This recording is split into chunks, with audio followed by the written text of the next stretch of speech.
Welcome back to a brand new edition of Ariel the Bad Guy right here on all the platforms.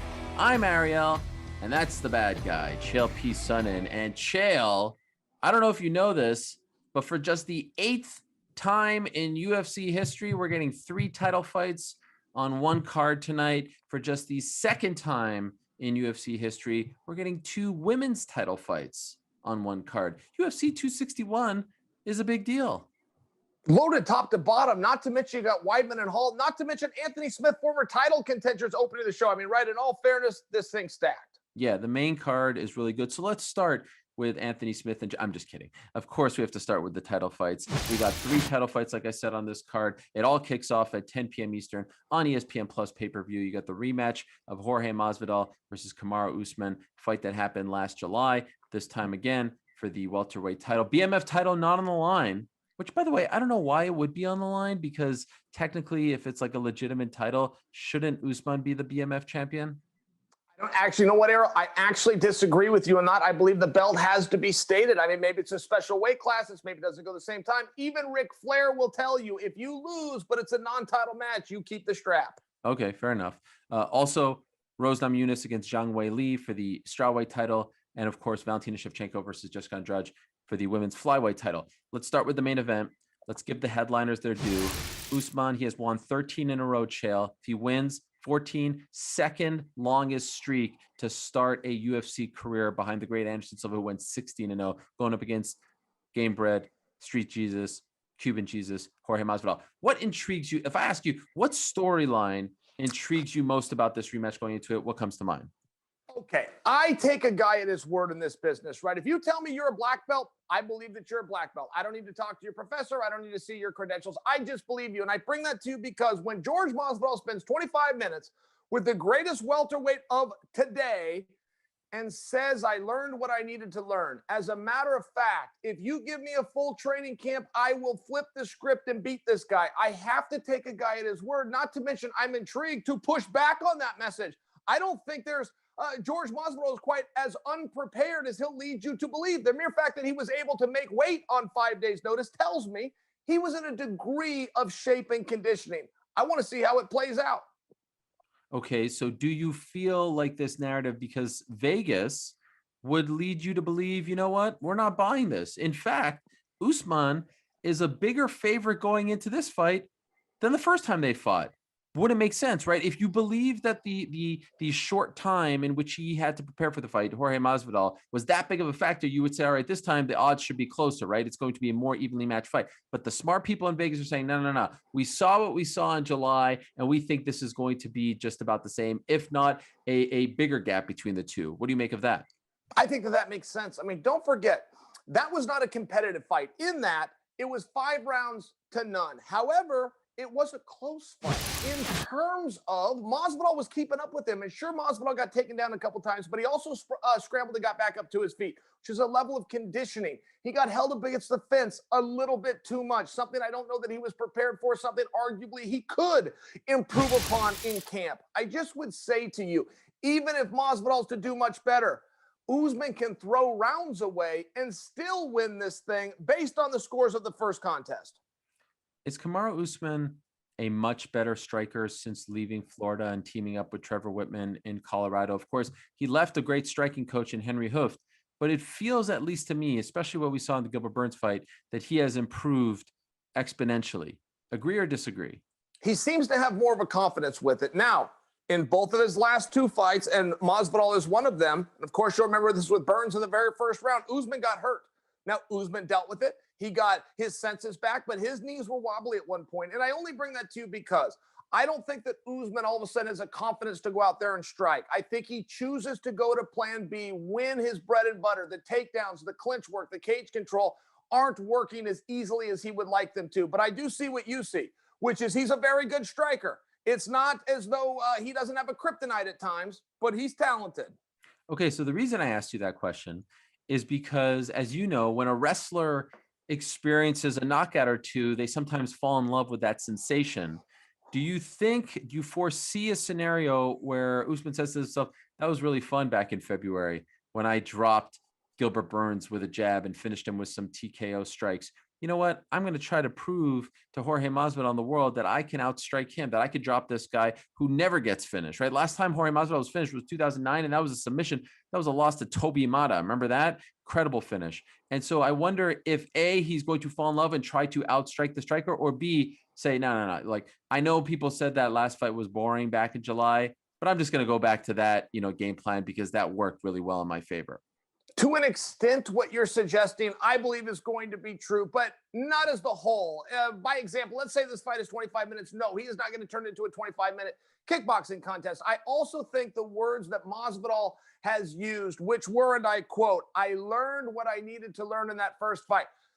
I think the same thing needs to be understood, that it's going to also be true for Kamaru Usman. He learned things. He learned that Masvidal's a little harder to take down and really hard to keep there, but the fence control, some of the strikes, particularly the leg kicks, are going to be there. He learned that there's going to be an early storm. Masvidal is going to come out and get into a fist fight. Be ready for that. I just think that it really evens itself out. I do believe that Masvidal learned a lot. I do believe that Masvidal is going to be better. I would just counter by reminding you, so's Usman. So what do you think Masvidal learned in that first fight that he's talking about? Well, I think that he learned that, first off, I can go with this guy. Second, I can find him. I mean, don't forget it. If you go back and watch that first fight, even tonight, Ariel, the first two strikes of the contest were both leg kicks and both landed by Masvidal, and they had bad intentions. Masvidal came right out. He knew he didn't have the conditioning. He knew he wasn't going to come on to the championship rounds. He tried to get the champ out of there early, and he had some pretty good luck connecting. Turns out the champ's pretty durable. But Masvidal did do a lot of things that he needed to do. I think he also learned the strategy of Usman, which is get you against the fence, start to wear you down, frustrate you, build some favor with the judges. There's no crowd to boo, thus forcing the referee to break you apart. You're going to get some moments there. I think that's what Usman was referring to. I think he also learned about himself. Look, I can go 25 minutes should I need to, even in a bad scenario where he didn't prepare for it. Obviously, there's a lot at stake here for Jorge Masvidal. This is his 50th pro fight, his 20th UFC fight. Michael Bisping holds the record for most fights in the UFC needed in order to win a title fight. Like, he got it on his 26th fight against Luke Rockhold, of course. Jorge Masvidal, this would be his 20th. He would be number 2 on that list if he wins. I feel, and correct me if you feel otherwise, this could very well be his last chance at gold, because I don't see Usman losing the belt for a while. Now, of course, he could lose it tonight, but he's on some kind of roll. Is that a real thing? Is that kind of like, for a guy who has openly talked about, I want to be champion, this means a lot to me? Is that a real thing? Is that pressure real? Ariel, here's how I want to answer that question, but let me tell you why. I love the story going into this. I love that this is not about a cash grab. I love that this is about a little boy who had a dream. And don't forget that George Masvidal, and you can even verify this on something known as YouTube, used to be much like Hands of Stone, Roberto Duran. He would lie about his age. He would claim that he was an 18-year-old adult so he could make money to feed his family. I mean, this is as real as it gets. This is a little boy that's now a young man, but he's got the same dream, and this is his last chance to pursue it. So that's how I choose to answer that question, because these two do deserve that respect of understanding this is a life of work for one chance, everything on the line. On the flip side, you just made me think of something. I don't feel like Usman got enough credit for taking this fight on 2.5 months notice, right? Like, I say notice, but like, the guy just fought. He just went through a whole training camp. By the way, a pretty emotional training camp against a former friend and teammate.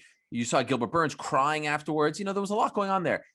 Usman fighting against his former team, all that stuff. And then he comes right back. This is pretty rare. Like, we saw it with Figueiredo recently, but for a champion of his caliber who could kind of call his own shots, to come back this quickly, pretty rare. And I don't think we made enough of a big deal about it. What do you think? And Ariel, there's some guys you don't want to upset. Now, there's other guys you do. You can get them right out of their game. You can get them frustrated. You can get them worked up. You can make them have what's known as an adrenaline dump within the first 3 minutes if you can just get them emotional ahead of time. There's a couple of guys you don't want to piss off. John Jones would come into that category, and quite frankly, so's Usman. Now, most guys show John and Usman respect, so it doesn't get to that point. Masvidal has legitimately insulted the champion. The champion did not call this out for anything other than he was upset with things being said in the media. So you want to talk about, does he deserve credit for a 10-week training camp and turnaround? Absolutely he does. The other side of that, he wouldn't have it any other way. He has never been more invigorated. I watch his interviews. I hear his voice when I'm on the phone with him. This guy's upset. You'll remember, we don't see Usman upset very much. One time that we saw it was behind the scenes with Colby Covington in a buffet line at some hotel and casino in Las Vegas. Another time was backstage against Ben Askren. There's some guys you don't want to piss off. And right now, Usman's upset. Wait, you're on the phone with Kamaru Usman? What are you guys talking about? And how often are you on the phone with him? I only had one question for him, which had to do with a rumor about his UFC contract, where he was at. Did he, in fact, have one left? Was he, in fact, going to fight the contract out? That was true at the time I spoke to him about 2 months ago. It is no longer the case, but that's what I needed to call to clarify. Whoa, wait a second. So are you saying that he signed a new deal when he accepted this fight? When I spoke to him, he did not have the new deal yet, but he thought it was agreed upon and that he was going to have that. As far as ink on a contract, I don't want to overstate it. Okay. Why do you think that it feels like only recently he is starting to get the attention and love that he wants? Like, I think Usman might not admit to this, but I think he thinks to himself, why don't I get talked about as much as Izzy? Why don't I get the love that even a Jorge Masvidal gets? Agreed. Do you think he's finally starting to turn the corner there? And if so, why? Yes, I think he is turning the corner, but it was a slow rise for whatever reason. Look, we've got anomalies in this sport. Brock Lesnar came in and was a star from day one. I understand that there was a history and a reason why, but that same history and reason was not true for Conor McGregor, who in his third fight sold out an arena and was a main event. There's other guys. Chuck Liddell would be one of them that just took the long road, or Kamaru Usman. Even the night that Usman beat Woodley, showed that he was dominant, showed that he was the best in the world, and increased his record to 16-1 off the top of my head, including winning the toughest tournament in all of sport, Ultimate Fighter. It didn't get him the credit. There was something about being a ground fighter. George St. Pierre lived with the same thing. Nobody actually thought they could beat George, but George didn't have that intimidation. He didn't have that fear factor about him. He was too much of a nice guy. He dressed too sharp. There's many things that I could relate to St. Pierre that Kamaru Usman does, and it just seems to be a slower path. I do concede and agree with you that that's starting to be yesteryear. He's starting to get the attention that and respect that he wants. He's got to beat Masvidal, though. Masvidal, that's the one thing that Masvidal brings to the cage. And when you come into this, it's a poker hand in that all chips are in. You take anything the other guy has. That one guy's got a belt, one guy's got respect. Somebody wants to leave with it both. Last thing on this fight, and of course, at the very end, we will get your prediction. I know everyone's on pins and needles waiting for your pick because they want to know, which direction they go. The opposite of yours, if you get what I'm saying. It's been a rough stretch for old champions. 2020, it's been consistent though. Helwani, it's been consistent. Listen, all they have to do is go the opposite way, and you're batting 1,000. You know what I mean? All they have to do is 100%. Go the opposite way. It's just one of those things. Anyway, I know this might be a tough one to answer, but I'll ask it anyway. What's better for business? Masvidal, the vet, Cuban Jesus gets the title, or this dominance gets extended a little longer, 14 in a row for Usman? What's better for the UFC? Well, I got to answer it in the short term, which is of right now. Masvidal is the bigger star. Masvidal headlining shows and being your marquee fighter. Listen, though, I really do believe this. If Usman gets the shine off of Masvidal, and he already took a level of it, he's going to take even more. I'm not sure this answer is the same when you and I meet next week if the champ defends.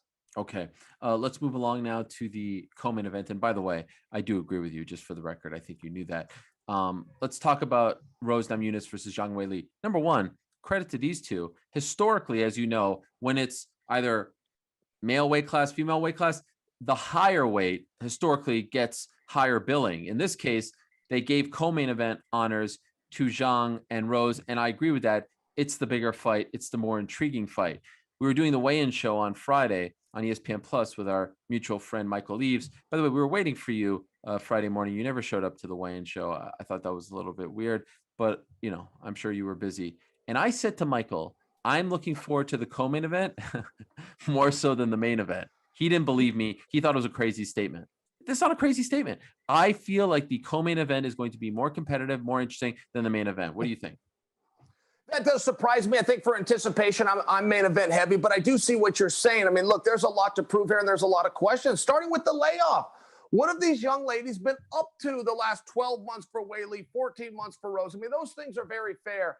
At the same time, the mask is off, and we know who Weili is. We know how great she is, and we know the representative of her nation and the pride that she has in that. At the same time, Rose just doesn't give a damn, and there's no nicer way for me to say that. Rose didn't care when it was Joanna champion. She went and took it from her, and she did it with a very cold heart. That blank stare that you see from Rose is not who she is outside of the cage. She's one of the more endearing and warm-hearted people in our sport, Ariel. But when she walks in there and that referee says, "Are you ready to fight?" and she says, "Yes," she means it. I love this fight because of the matchup from a striking standpoint. You know, when Rose came to the UFC, she was known as a BJJ fighter, right? For the most part, flying triangle and Invicta and all that stuff. But Chael, her striking is so good, right? Isn't it a thing of beauty? Like that first round against Andraj, the first time they fought in Brazil, first round against Andraj last summer. I mean, the way she moves around the cage, her foot movement, her jab, her speed, her head movement, I would put her up there with some of the best strikers in the sport. Crazy or not crazy?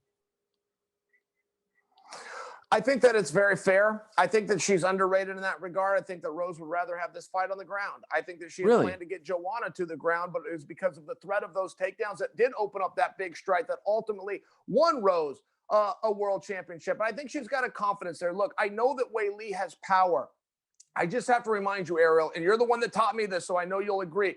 That's in the ground and pound. In the ground and pound, Weili is as vicious as any female that we've ever seen. On her feet, it's not the same threat. And even if you look at Joanna champion, you look at the face at the end of the fight, which has been legendary and memes and pictures all over the place out of the respect that we had for picture worth 1,000 words. We saw what she was willing to go through. But Ariel, that was an accumulation. If you go in again, look at Joanna, but you compare it against the Rose fight, Rose put her down because Rose has the power. I only argue for you that I disagree with the notion that Weili is the more powerful of the two. I don't agree with that. I realize that Rose is skinnier, but Rose is longer, and I think that Rose hits a little bit harder. And by the way, did you just admit to the world that I taught you about ground and pound? You taught me to look for Weili. Yes, this is back when she was an undercard. She was like 3-0, and you said you got to see this girl on top. And I remember you specifically said she's vicious. Yep. And Ariel, she was vicious. Yep. I think we were at the Staples Center. It was the DJ Cejudo card, and she's strong. I mean, she's in shape. That's why I'm not too bothered by the layoff. I'm really not too bothered because she's not the type of person to get out of shape, right? You see her on Friday; she looks to be in tremendous shape. So you say that Rose would rather this fight go to the ground. Am I correct in thinking that Zhang would rather keep this fight standing? I think that that's true. Or Weili would like to be on top. I think that's where I've seen her most impressive damage done, where she can really start to gain favor with the judges. I just share with you, if Weili's on bottom, it's a different story. Rose is very good there, and Rose can also offer different threats. Rose will pass. She will set up submissions while striking. She's a bit of a triple threat, kind of a Tony Ferguson, to use it in comparison to a name that you would know. Rose gets on top, Rose is going to win that round. Rose gets on top 3 times, she's going to win the championship. Is there anything that Rose can take away from that last fight against Zhang? Because I think people forget now, there actually are some people, or at least I saw them on Fight Night, who picked Joanna to win, like who scored that fight for Joanna back in March of last year. In your opinion, given Rose's skill set, is there anything that she can take away from that fight and say, if I do this, I will have even more success than Joanna did against Zhang? Well, and again, Ariel, I got to come back to being on top. Groundwork, but specific position of Rose on top. That's one thing that we didn't see Joanna do. That's not something that Joanna wants to do. Joanna champion likes to stay on her feet. She's a kickboxer. She's got a kickboxing history. I only bring that to you because Rose does have a different skill set. I think if Rose watched that fight, I don't know that she would come away with a blueprint on what needs to be done to beat her. I think she would come away and say, if I were in there, here's how I would have beat her. And that's where the dynamic of getting this to the ground, her being on top, comes into play. Are you surprised that Rose wants to become champion again? It was very clear that she didn't love the life of a champion. She didn't like the attention, the spotlight, the notoriety. And now she is saying all the right things. She wants to be champion again. Are you surprised, given how, remember when she lost Andraj, she was dropped on her head. She was almost relieved that she was no longer champion. Does this surprise you? Well, many times something that you love, Ariel, you have to lose to truly appreciate. And I do think there was some truth to that. And I know that the limelight and the spotlight and the media tours and the photo shoots aren't really up Rose's alley. She's a little bit more quiet, a little bit more private, but she's also interesting. You and I are responsible for putting people in some of those positions. And we love Rose for these very reasons. We want to get to know her. We want to get to know what she's about. So I don't know that she's going to get her way should she get this belt back and not have to be out there doing the media. However, it's a short window. It's an experience that very few get. And if you're good enough to grab it, you got to get it while you can. Mm-hmm. Amen. Again, don't want your official pick yet, but I'm just curious, of the 3 title fights, according to the odds makers, this one is the closest, right? The odds are the closest. I'm assuming you think that's accurate. Like, of the 3, this is the toughest one to call. Yes, but I'll also tell you this. I think this one is least likely to go to the distance. I think one of these ladies gets rid of the other one. I think when this night is over, we're going to look back and go, wow, that was a beating. The only question is who's going to be dishing it out. Really? Okay. But are you in agreement that it's the toughest one to predict? Like, would you be shocked if one or the other wins? No, I agree with you there. This is a tough one. If you're doing a parlay or a quinella of some sort, you want to put this one in there to really help your odds. This one's the toughest to know clearly who's got the path to victory. What's a quinella? Quinella is a horse racing term, but it means you're going to pick 2. Oh, but it's at least 2 or only 2? You're going to no, just 2. A trifecta would be if you pick all 3: win, place, and show. A quinella and horse, you could pick win and show, win and place, but you got to pick 2 of the top 3 horses. Are you a big horse racing guy? I never knew this. My father was breeder of the year. Once during his life, rest his soul, and once even post-mortem for ponies that he had coming up. My dad was a very good horseman, so I spent a lot of time on the backside of the track.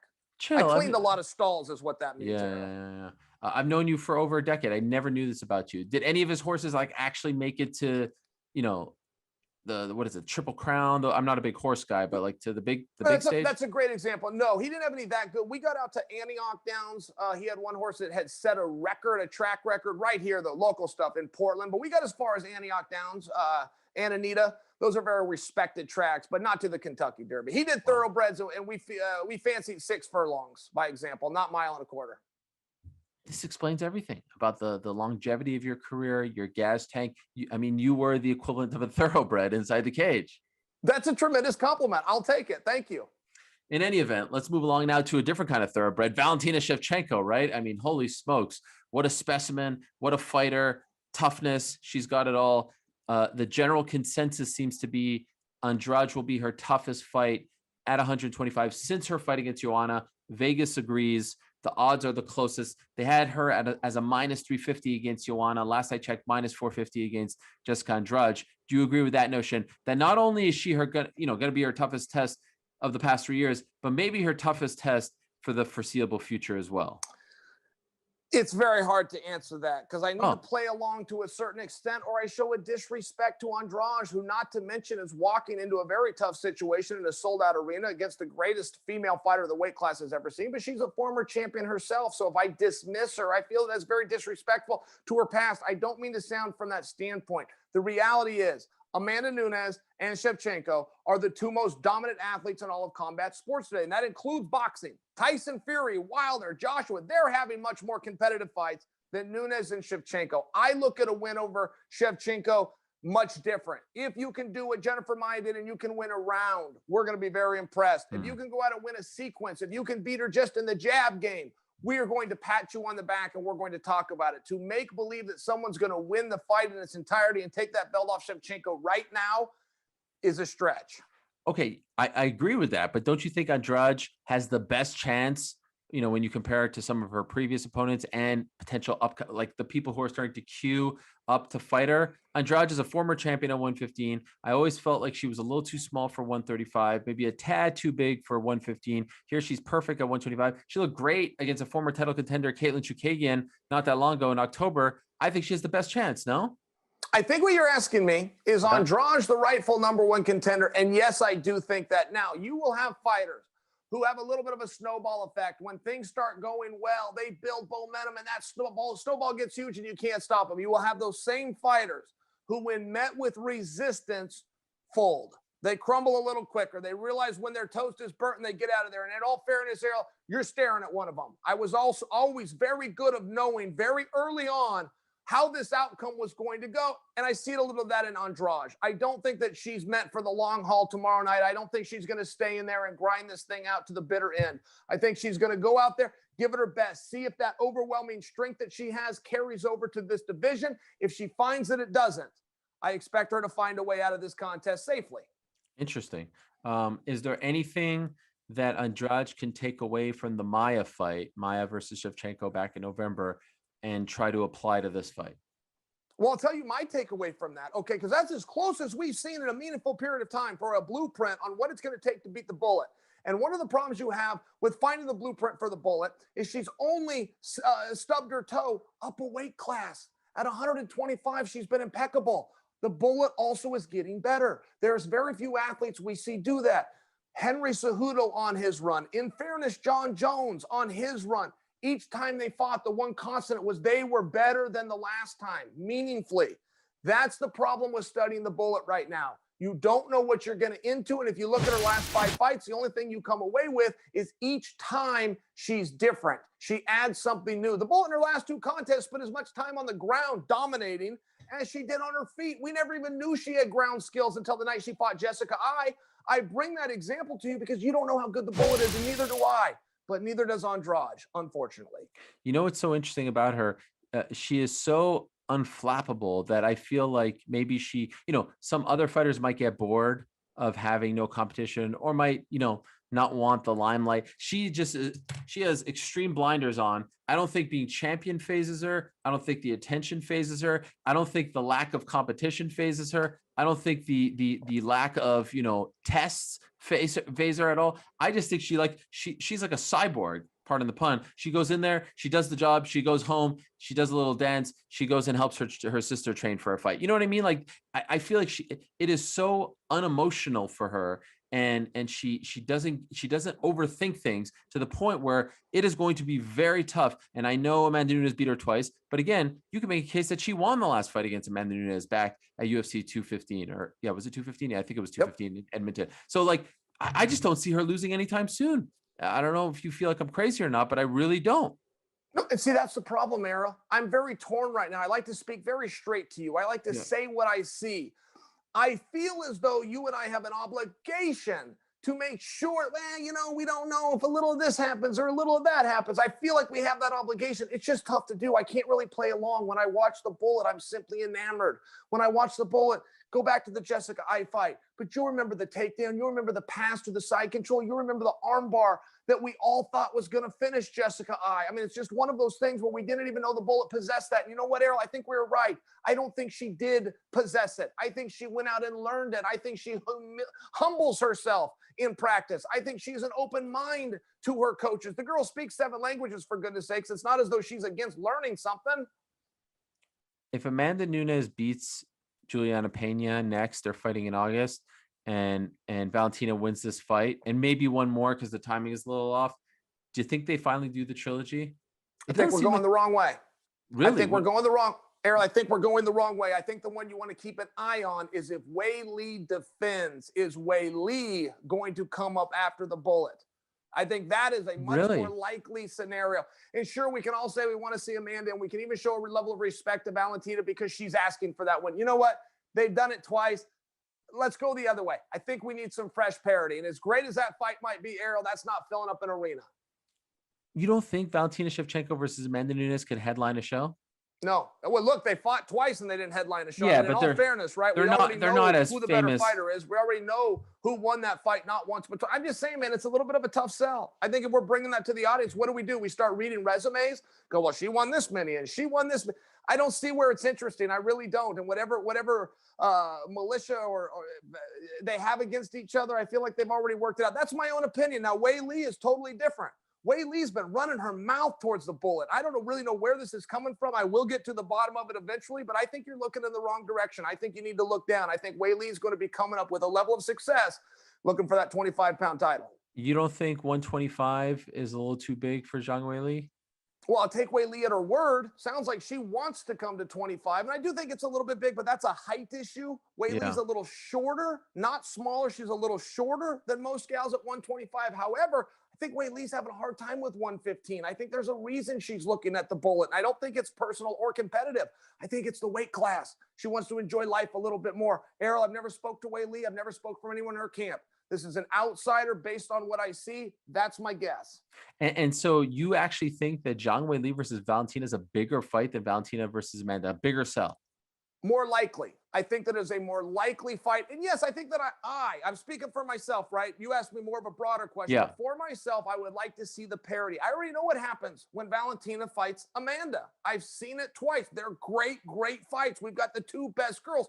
I've already seen it. We don't need a 3-0 if you're not 1-1 going into it. That's my opinion. All right, so we have the 3 title fights. We just spoke of them, but the 2 other fights on this main card, very intriguing fights. Let's talk about the 4th one, if we're going from the top. Chris Weidman against Uriah Hall. Chael, they met for the first time 10 and a half years ago in Atlantic City, New Jersey. Ring of Combat middleweight fight. At the time, Uriah Hall, your good friend, was 4-0, super hot prospect in the Northeast. And at the time, Chris Weidman was moving down from 205 as a 2-0 fighter, challenging for the belt. It was a New York turf war. Uriah Hall fighting out of Tiger Schulman's, Chris Weidman fighting out of Sarah Longo, meeting in Atlantic City. In the end, Weidman won via first round TKO. They meet now 10 and a half years later. You know what's fun? Uriah Hall trains out of Dallas. Carolina Chris Weidman trains out of South Carolina. They no longer live in New York, but they're meeting again. I love this matchmaking. I love this fight. I don't even think you could look at the first fight 10 and a half years ago. I just love the idea of the rematch happening, the backstory, all this stuff. I love everything about it. How about you? All right, 2013, I had the honor of coaching my first Ultimate Fighter season 17, and that is where I met Uriah Hall. Now, let me walk you back because Uriah Hall went into the finals of this thing, the most impressive contestant to ever come to the Ultimate Fighter. And Dana White, and I quote, said, "What am I going to do in his first fight? Give him a title match?" The champion at the time was Anderson Silva. I bring this to you because never once did Uriah Hall talk to me about Anderson Silva. He talked to me about some guy named Chris Weidman. Now, I call him some guy because I'm going back to 2013. This is before the All-American was a well-known commodity. So what is your problem with Chris Weidman? Why are you talking about this undercard fighter? Told me the story. Said we met up. He took me down. He got a TKO. Never should have happened. I've spent the rest of my life learning to not be taken down and held down. And you know what? In Uriah Hall's truthful defense, he hasn't been beaten that way since. He hasn't anybody just throw him down, get on top of him, and start clobbering away. This is the fight, for whatever reason, that Hall has wanted from Jump Street. Thought you'd like that story, Ariel. I love that story. I love everything about the story. I think you might be underselling Weidman at the time. You know, 2013, Chris Weidman became the middleweight champion. So he wasn't like some scrub. Wasn't the star in the, not at the time that we did the yes. program, though. Yeah, because I think you fought at UFC 159 against John Jones, right? If memory serves me correct. Yeah. And Weidman fought Anderson at 162. So a few months later. But the point is, this fight has eaten up Uriah Hall inside. Like, he has done everything to get back to this fight. And you could tell even this week, you could tell at the media day, you know, they don't like each other. There's just some weird bad blood turf war thing going on there. Who has improved more in the last few years? Would you say it's Uriah Hall, the guy in the winning streak, but maybe hasn't fought the competition that Chris Weidman has? Or do you look at Weidman's last win and say, all right, the old Chris Weidman is back. He beat Omari Akhmedov, maybe not the biggest name, but man, he out-grappled a Dagestani. No easy task.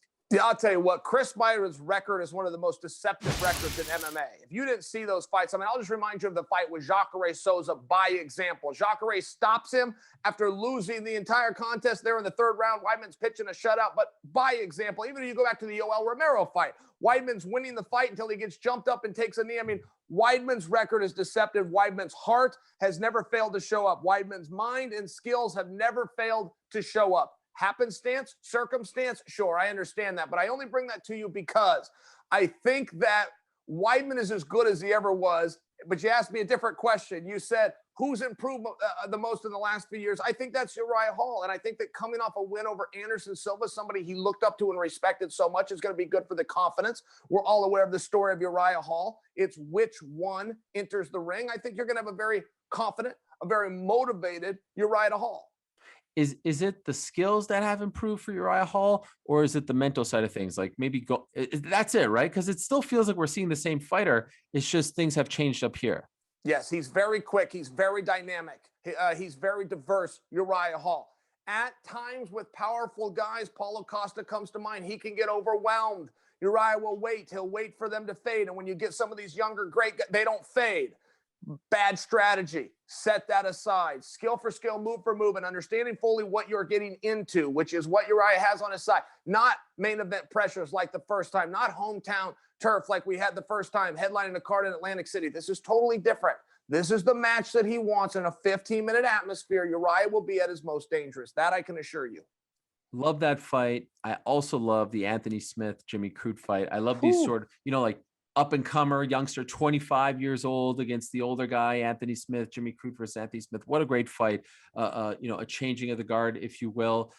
Anthony got, much like Weidman, bit of a losing streak, gets a win over maybe a lesser named Devin Clark, but the confidence maybe comes back, and Jimmy Crute has looked really good as of late. Without giving it away, who do you think has the edge in this fight? Is it the youngster or is it the old guard? It makes me nervous, right? I like to see the old guy hang on. I love that division of what's going on with Glover Teixeira. Just to exemplify my point, I think that Crute has a speed advantage. I think that that's going to be problematic. Smith is going to need a way, without exception here, to slow him down. Now, Smith has those skills. The question is, does Smith agree with me prior to the contest? Does he know, I got to get my hands on Crute? Yeah, it's a really interesting fight because 205 is in this bit of I don't know, a transitional period, if you will. I think we're starting to get used to the idea of Jan as the new man, but it feels like all these guys who had lost to John Jones, all these guys who are kind of stuck in purgatory, all have some second life. Like there's no reason why Anthony Smith can't go in there and fight for the belt. So they all have this new sense of purpose. But Jimmy Crute, I am very impressed with Jimmy Crute. I think Jimmy Crute is a future title contender. Are you as high on him as I am? This guy's quick, man. Yeah, I am big on him. I think that he's a young guy. Look, if he beats Anthony Smith, I think that we're all going to have to jump on the bandwagon pretty quick. I mean, Smith has slowly worked his way down the card, but excuse me, there's 3 champs on the card, so it's not as though he had even an opportunity for main event status. I only bring that to you because this is a former title challenger. This is a guy who wants to return. This is a guy that's going to be looking around and going, I'm opening a show. First show I've had to open where I wasn't a main event or a co-main event in 4.5 years. I mean, Smith knows what's on the line here, Ariel. We don't have to spell it out for you. This is a must-win situation.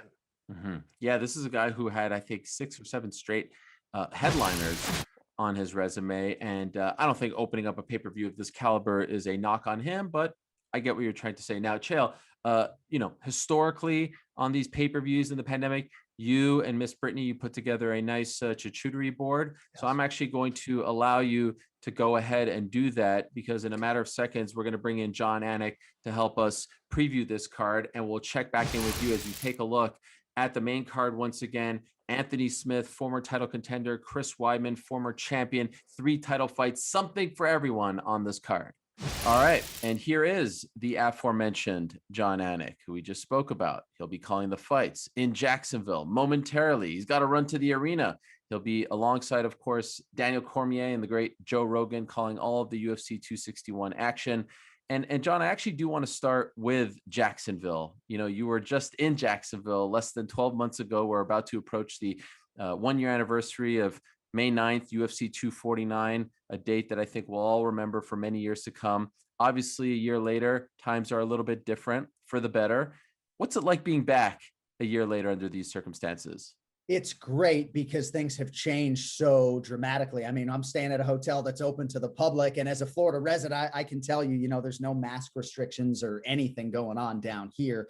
But for me, when I got here in May of 2020, I had trepidation. I think like a lot of us, I had anxiety about the nasal COVID test. I didn't know how far up my anatomy they were going to go. And then as soon as I got to Jacksonville, I was flagged for maybe a false positive or a weird antibody thing. So now being back, we're all sort of conditioned to the testing. As soon as I get done with you, I go to the arena where there's more formalities and we're just used to it at this point in time. But being able to interact with fans in a hotel lobby, as simple as that sounds, something that used to be like a time constraint and even a nuisance at times during a busy fight week. Now it's like, I'm the one walking up to the goddamn fan and like, thank you for putting down your money. What's your name? So I'm excited to have them back. Does it feel all the way back to normal or not? Like still, I mean, of course, we're not done with the pandemic, right? But like, where would you say if 100 was back to normal, 100%, like old days, Mandalay Bay, MGM, are we there or are we at like 70%? Yeah, I would say 70, 80%. We're not quite there. And I think the weigh-in crowd, they were loud as hell, but I think in a more normal climate where no one has trepidation, that place is packed to the nines. But I was pleasantly surprised with how many people were in there. And obviously, tickets have sold out quickly. I just think generally speaking down here, as someone who lives here, as a state, there isn't a whole lot of respect for the virus. These people were ready to go back to live events months ago. My kids have been in school since October, and I'm not falling on any side of this equation, but these people are ready to see live events. And even the first stare down of the night at the weigh-in on Friday, they were going crazy. Yeah, the crowd for that first fight is going to be nuts. Somewhat reminiscent of what we saw a couple of weeks ago for WrestleMania, although this is indoors as opposed to outdoors. One last thing on all of this. Have you gotten a sense from the fighters that having a full crowd in the arena means something to them? I think sometimes we put a lot of stock into this. At the end of the day, they have to walk into a cage and fight another human being. And there's a lot more at stake, crowd, no crowd. I think we learned that over the past year that, all they care about are the W's and the L's, and they're just so laser focused. But this week in your talks with them, have you sensed that the men and women involved in this card are a little higher up because they know there'll be a full crowd there watching them? Bro, I'm so glad you asked, because overwhelmingly, to a man, to a woman, all of them wanted to go down that path. Sometimes we are stonewalled when we ask certain questions. Every time we asked the fighters about the fans, they had different ways of answering, but they were all leaning into it. Now, you have certain fighters like Tisha Torres talked a lot about enjoying competing in the Apex because it was sort of a glorified sparring session. Even Chris Weidman with us this week said, if you kind of focus on what it is, treat it like a sparring session a little bit, it allows you to stay sort of tunneled in. But a lot of fighters were suggesting that when you have a bad warm-up, especially at the UFC Apex, then you walk out and there's no crowd to sort of build you back up. So Chris Weidman and other fighters were suggesting that even if you have a bad warm-up, that natural energy is going to raise you up when you walk out. So I think not even so much the in-octagon stuff, but just that big bubble when they walk out is something a lot of the athletes are looking forward to. And Randy Brown did say he feels like he gets a push from the crowd in the octagon, so we'll see, but definitely to a man, to a woman, they would much prefer to have fans than not. One of the themes of this card is the amount of Asian fighters on the card, and in particular, Chinese-born fighters on the card. There are a ton of them, of course. Zhang Weili at the very top in the co-main event, defending her strawweight title. It's not easy coming over from China, fighting in the United States anytime, especially these days. And I do understand you kind of stumbled upon a nugget or two about how difficult this whole situation is for these Chinese-born fighters. Can you tell us about that? Absolutely. And it's hard, I think, for Americans when you go to China, too. I mean, there's culture shock there. But for these three newcomers, Liang Na, Orichi Long, and Rong Zhu, none of their coaches got visas. So they will all compete tonight without their head coaches. Now, some of these athletes are so intense and so mentally sound that I'm not sure it's going to be this major factor on fight night. But what's going on with these athletes in China and what the UFC is doing at the PI in Shanghai is absolutely incredible. And Dean Amasinger and Richard Walsh and Duncan French, a lot of people deserve a lot of credit. But I just want to read you one quick thing on Rong Zhu, if I could, because he's 21 years old, Ariel. He was born March 7th, 2000. First fighter born after 1999 to compete in the UFC. He's 21. Pro debut came 19 days after his 16th birthday. There are a couple fighters who came out of this gym for underprivileged kids in Tibet, and the gym was started by a guy who was an orphan. So a lot of these kids are orphans, and they accrue all this professional experience before they turn like 17, 18 years old. So here's Rong Zhu, total phenom, absolutely aced the combine that they put these guys through in Shanghai. 17-3 with a 10-fight winning streak. He's 21 years old, making his UFC debut. And when you see him on the stage yesterday, not fazed at all by the atmosphere. So I'm excited to see what these athletes can do, but you can be sure there's nothing ideal about making this trip to the US for the first time without your head coach. How about the fact you just mentioned Rong Zhu, born on March 7th, you said. The last time we had a full capacity, March 7th, 2020. And now he's making his debut a year later. That is weird. I need you for the connective tissue. My brain is not a steel trap. That's very good.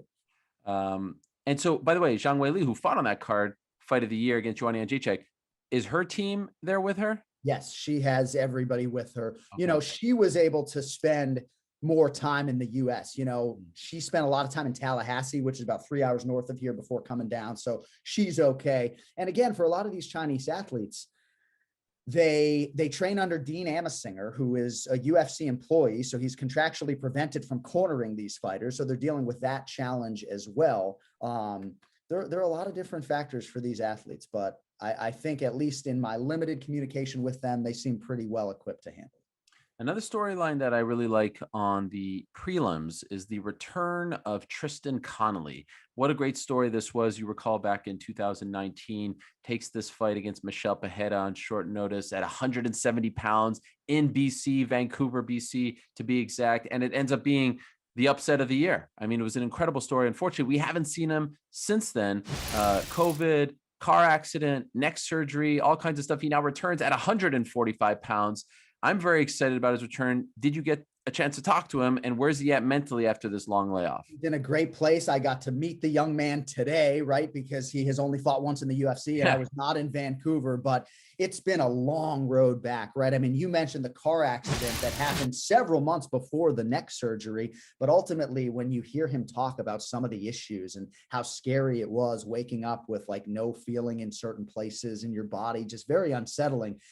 But I think the biggest storyline for me with Tristan Connolly is the weight class, right? I mean, he competed twice at 145 pounds very early on in his pro career. But a lot of his success that he realized in Canada was at 155 pounds. The Michel Pereira fight, of course, at 70, but he felt like to really sustain excellence in the UFC, he had to cut down to featherweight. He's not making any grand statements about his future weight class. He says he's going to learn a lot. But dude, if you saw him on the scale on Friday, I mean, not an ounce of fat on the guy. I don't know how sustainable it is for him long-term, but certainly will have a very exciting fight, I think. Fellow Brazilian Jiu-Jitsu black belt, Pat Sabatini, making his debut. Tristan's in a great place. Super, super nice young kid. Very happy to see him back and to see that he's healthy again and able to resume his career. Let's move along to the main card. Chael said something right before we gave him a bit of a break. He's setting up his charcuterie board, by the way. And I know you're you're a stickler when it comes to pronunciation. We all know it's not actually pronounced charcuterie, it's charcuterie, but he pronounces it charcuterie, so we give him that pass. He said that the first time he ever met Uriah Hall was on The Ultimate Fighter, of course, right? Back in 2013. And he would talk to him about his goals, his aspirations, the fights that drive him. And he said there was one name that would always come up, and it was this young man named Chris Weidman. He was fueled by the idea of righting this wrong of a fight that happened back in 2010 in Atlantic City where they fought for the Ring of Combat title. I get that sense, like from watching his media this week, this man is laser focused. He is so, I don't want to say obsessed, but driven by the idea of avenging that loss against Chris Weidman. You get that impression as well? No doubt about it. I would also inject into the conversation that he was given the captaincy at Fortis MMA recently. And you know where Uriah Hall was several years ago? The thought of him being the captain of a major team in MMA, no chance, right? But basically, Kennedy Nzechukwu was weighing in a few weeks ago, and Uriah Hall could sense some quit in him, and Uriah literally raised him back up and named him the captain. So just little interesting nugget there. But going into that first fight, right, between those guys, September 24th, 2010, Ray Longo was a promoter, right? He was the promoter for Ring of Combat, right? Wow. So he knew how dangerous Uriah Hall was going into that fight, despite the fact that he was cornering Chris. And Chris Weidman told us this week, bro, he got a Facebook message from a girl in high school back in 2010 when he was getting ready to fight Uriah. It was only his third pro fight that was like, Chris, be careful. Like, this Uriah guy is really dangerous. And Chris was like, hey, man, like, so am I too. And Chris went on to take his O and knock him out. And I said to Chris, I was like, did you ever write back to the woman on Facebook? Like, be careful, but he didn't. But no, I think they're both very excited at the prospect of this fight happening right now. I think the biggest issue working against Uriah Hall, candidly, is that Chris Weidman's in the best shape of his life, that he has literally not stopped training since he moved to South Carolina, and he's as happy as I've ever seen him. So he's not fighting some deteriorated, broken down, reluctant Chris Weidman. He's fighting a guy who could be ready to present his best version to date. So Uriah Hall's got to keep this fight upright, and if he can do it, maybe he'll add another highlight to the reel. Yeah, a lot at stake for both men, in my opinion. Weidman, as you know, fighting with a bit of a heavy heart as well after the passing, the tragic passing of his father-in-law, a crazy story where he was hit by a car, and he was so supportive of his career. So I know he's going to try to represent him. And, for Uriah Hall, as you know, a big part of his career has been the mental side of the game, right? Can he get over the hump? You could say the same thing for Rose Namajunas too. We talk often about the mental side of her game as much as the physical side of her game. And it's interesting. Here's an introvert who's now fighting in a capacity crowd. I bet she would rather be fighting in an empty arena, but she's one of the featured fighters on this card. I got the sense from talking to her last week that she's in a much better place this year than she was last year going into that Andraj fight. She had 2 family members die from COVID. She was still kind of coming back after the loss of her belt. And the idea that she wants to be champion and embraces the notion of being champion is very interesting to me, because you'll recall you were there when she lost to Andraj 2 years ago. It was almost like she was relieved, right? Like she was happy to be done with the belt. Did you get the sense as well that the belt now isn't this negative thing in her life? Like she actually wants it back? Yeah, no, absolutely. No doubt about it. I think you set it up well. I actually thought she lost the second fight to Andraj. And I would agree with you. When I looked back at my notes, she didn't seem to be in as good a mental and emotional place as she is right now. I just love the fact that she's so thoughtful with her words, but when she keeps trotting out this line, like, when I am at my best, I am the best in the world. I believe that. I believe she has more ways to win the fight. I think a lot of us believe that the best strawweight in the world on her best Saturday night is Rose Namajunas. And the hardest thing to do in our sport, I think, is to become a 2-time champion. What Dominic Cruz was able to do in beating TJ Dillashaw in 2016, to win the belt, lose it, and then gain it back, very, very difficult to do. But yes, Rose physically, mentally, emotionally seems to be in a really good place. And for Zhang Weili, though, man, I mean, she just, like, I'm not saying I'm starstruck, but like, there's just this special quality about this young woman. And I think anybody who has followed her career and her 21 fight winning streak and the way she handles her training, maybe overtraining, I think she deserves to be the favorite. And I think it's going to take a near perfect fight from Rose to get it done. I want to ask you about the main event before I let you go. We see this a lot in the sport. Chuck Liddell was featured in Entourage, and then he lost to Rampage. Anthony Pettis is on the cover of the Wheaties box, and then he loses his belt. It feels like all of a sudden everyone's starting to realize, hey, this Kamaru Usman guy is really good, and he's getting all kinds of attention. Do you get the sense that this is going to be another one of those things where, this happens in our sport? Yeah. He starts feeling himself and then he loses, right? I mean, I could think of multiple, I just named 2, but I could think of more, that the guy gets love or the female gets love, and then all of a sudden, boom, things go horribly wrong. Is Kamaru Usman, from your conversations with himself, is he feeling himself a little too much? I don't think so. You get that ESPN.com cover story, and all of a sudden everything goes to hell. I understand what you're saying there. I think it's interesting that he's turning around 71 days after a title defense and putting his belt on the line yet again. George St. Pierre never had a turnaround that quick throughout his welterweight championship reign. So I think that's an interesting storyline, asking your body to cut weight and peak twice in a short amount of time. I mean, make no mistake about it. Just because Kamara was the utmost professional and a champion, that's a hell of a weight cut for him, So it bears watching to see how he responds to that. And I do believe that if you lean into what Mike Brown said about the skill stuff in the first fight, that they really feel like skill for skill, that Masvidal is right there, if not better in a lot of respects, but they had no cardiovascular base. So when he would get in neutralizing situations in the clinch, he had to preserve his gas tank. He couldn't try to explode out. So if Masvidal really has the tank to go 25 minutes and he's willing to walk up to the line of recklessness, right, and be a little reckless. We say Masvidal's never been finished in the UFC. Part of that's because he's very sound defensively. Take a few extra chances to try to get the knockout. Maybe you change the world. But I don't know, man. I mean, to me, if you bet on Kamaru Usman 13 times in the UFC, you've cashed 13 tickets. Like, I don't know how you fade that guy at the window. Yeah, it reminds me a lot of the New York Knicks these days. I believe 12 straight times they've covered. I mean, is it 12 straight? Something like that. 11. You would know better than I. They've covered like 11 or 12 straight games in a row. Do you know this, John? This is incredible stuff. And I know that I had them getting 1.5 points against the Atlanta Hawks, and they won by 10 points in overtime. I was surprised they were underdogs. I know it was a back-to-back situation, but I am happy for you. And that's because in some part I'm old, right? Like when I met you, if the Knicks were good in 2007, I probably would have been a dick about it, right? But now I'm coming up on 43. I would like nothing more than to see your Knicks break through, believe it or not. So they got the right head coach. There's no doubt about it. And I mean, dude, they're a really good team. I think they're going to win a playoff series. If they match up with the Celtics in the playoffs, I'm betting the Knicks, but I think the Knicks beat the Celtics in a 7-game series. Well, We'll see what happens. I appreciate that. For now, though, 261, we'll let you go. Can't wait. 3 title fights. Got a former champion in Chris Weidman, former title contender in Anthony Smith. Appreciate your time as always, Jon. Good luck tonight. Thank you, buddy. Look forward to seeing you back on the road.